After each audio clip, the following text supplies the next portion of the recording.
बिहार की राजधानी पटना में आज हजारों छात्र छात्राएं सड़कों पर उतर आए। शिक्षा विभाग की नीतियों के खिलाफ उठी ये आवाज अब केवल मांगों तक सीमित नहीं रह गई, बल्कि ये एक गहरा असंतोष बन चुकी है।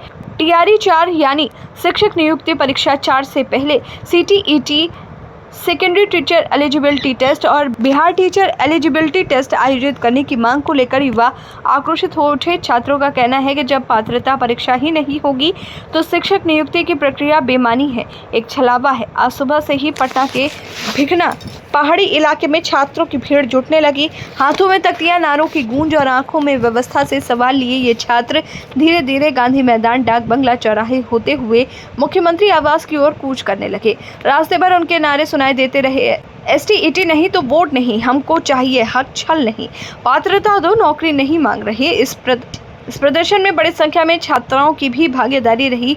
उनके हाथों में तिरंगा था, चेहरे पर दृढ़ निश्चय और आवाज में नाराजगी साफ सुनाई दे रही थी।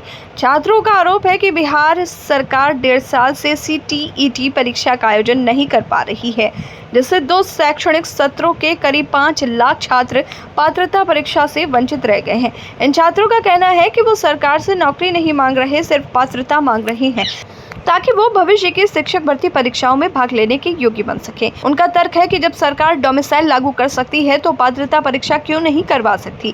यह सीधा सवाल शिक्षा तंत्र की निष्क्रियता पर चोट करता है। प्रदर्शन के चलते राजधानी के कई हिस्सों में जाम की स्थिति बन गई है। पटना पुलिस ने जेपी, गोलंबर और डाक बंगला चौराहा जैसे संवेदनशील इलाकों में बैरिकेडिंग कर दी। कुछ स्थानों पर प्रदर्शनकारी छात्रों और पुलिस के बीच झड़प की स्थिति भी बनी। छात्रों को रोकने के लिए भारी संख्या में पुलिस बल की तैनाती की गई थी, लेकिन इसके बावजूद कुछ छात्र बैरिकेडिंग पर चढ़ते हुए भी नजर आए।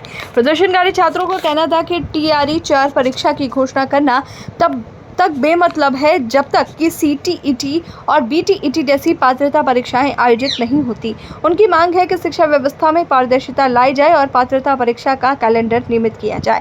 छात्रों ने चेतावनी दी है कि अगर सरकार ने शीघ्र इस मांग पर कोई ठोस निर्णय नहीं लिया तो आंदोलन और उग्र रूप ले सकता है। पटना की सड़कों पर आज जो नज़ारा दिखा वो सिर्फ भीड़ नहीं थी, वो उस युवा भारत की तस्वीर थी जो अब सवाल पूछना जानता है, जवाब चाहता है और अपने हक के लिए सड़क से सदन तक लड़ने को तैयार है। ये प्रदर्शन एक संदेश था कि युवाओं को नजरअंदाज करने की कीमत लोकतंत्र को चुकानी पड़ सकती है।